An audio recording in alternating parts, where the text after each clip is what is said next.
cabbages, green ones, purple ones, pointed ones, crinkly ones, even giant ones. This cool weather crop is grown in zones 1 through 10. They like 45 to 75 degrees, lots of sun, and lots of water.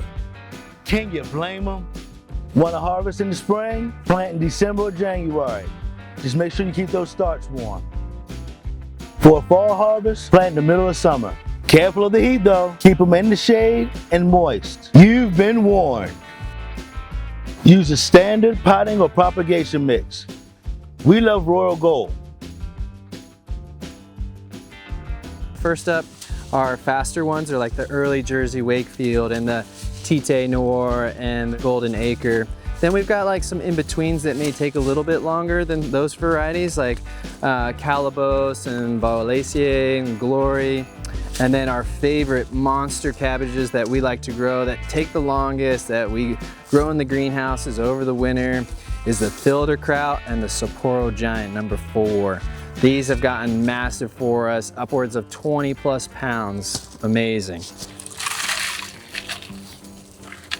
So cabbage seeds are great. They have a great seed life, a lot of viability in the seeds for a long period of time. You really only need to plant 1 or 2 seeds per cell when you're doing a tray, and you'll have plenty of cabbage. So you can use your God-given tools, your fingers, to get little divots. Pinching the packet gives you a little line to come down, get things lined up. They don't need to be super deep. You're just looking at like maybe a little divot in the soil, a little 1/4 inch. They can germinate really quick in warm conditions. They just need consistent moisture to get started. And in a few weeks, you'll have some nice transplants going. We usually wait about 4 weeks to get a nice transplant to go into the ground. At least in this size tray, these are 36 cells. They got a nice deep cell to it. When you put your cabbage transplants out in the spring, you want to make sure that you're planting them at least 2 feet apart to give enough size and space for that cabbage to get big. For some of the more giant varieties, like the Sapporo Giant or the flat late Dutch, you want to even give more space, 3 to 4 feet between plants, to allow the leaves to unfurl and to get a nice huge head.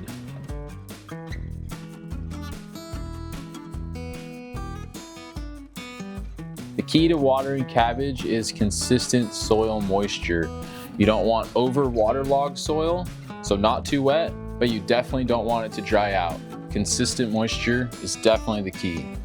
Fertilizing cabbage, this is where the magic happens. There's some fundamental keys to get nice, big, dense heads. The #1 thing you want to have is friable, loose soil, not compacted soil. The soil needs to be loose. The second thing you want to have is well-aged compost or well-aged manure. Having both is great. Well-aged is key. A year plus is ideal. And then the third thing to maintain that consistent soil moisture for the cabbage is mulch. You want to have your plants mulched with grass clippings, straw, hay, whatever you have on your farm, and keep the plants tucked well into the soil. And if you can grow in a greenhouse, you can grow for a longer length of time, and you can control the pest. A big problem that people have with cabbage is 2 things. Their heads are small and it gets eaten by bugs. The heads are small because cabbage is a gross, heavy feeder. It loves a lot of rich organic matter. It loves lots of calcium in the soil, a lot of humus. So the more compost that you can put on for cabbage, the better. The second problem that people have with cabbage is it's really susceptible to worms. So moths will come and they'll fly in and they'll land on your cabbage when it's young. They'll lay their eggs and those eggs will hatch and your whole plant will just be destroyed by worms.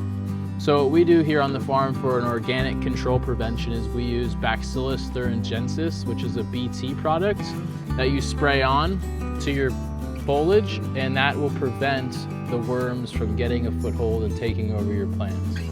But to keep a nice healthy plant, be sure to cover these early with the insect netting to have the best success, and potentially still need to spray some BT to keep the worms back. Now time for the reward.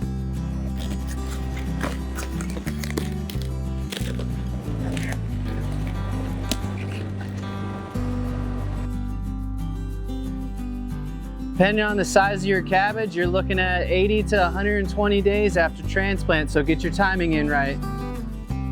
One of my favorite cabbages from Baker Creek is the premium late flat Dutch. Big, solid heads of cabbage, makes a bunch of great kraut. Try eating 1 cup of cabbage daily. It's loaded with vitamins and minerals. Unlock more nutrients with sauerkraut. Make some cabbage soup or even pizza. Comment your questions below. We love to help. And don't forget, like, share, subscribe so we can all grow together.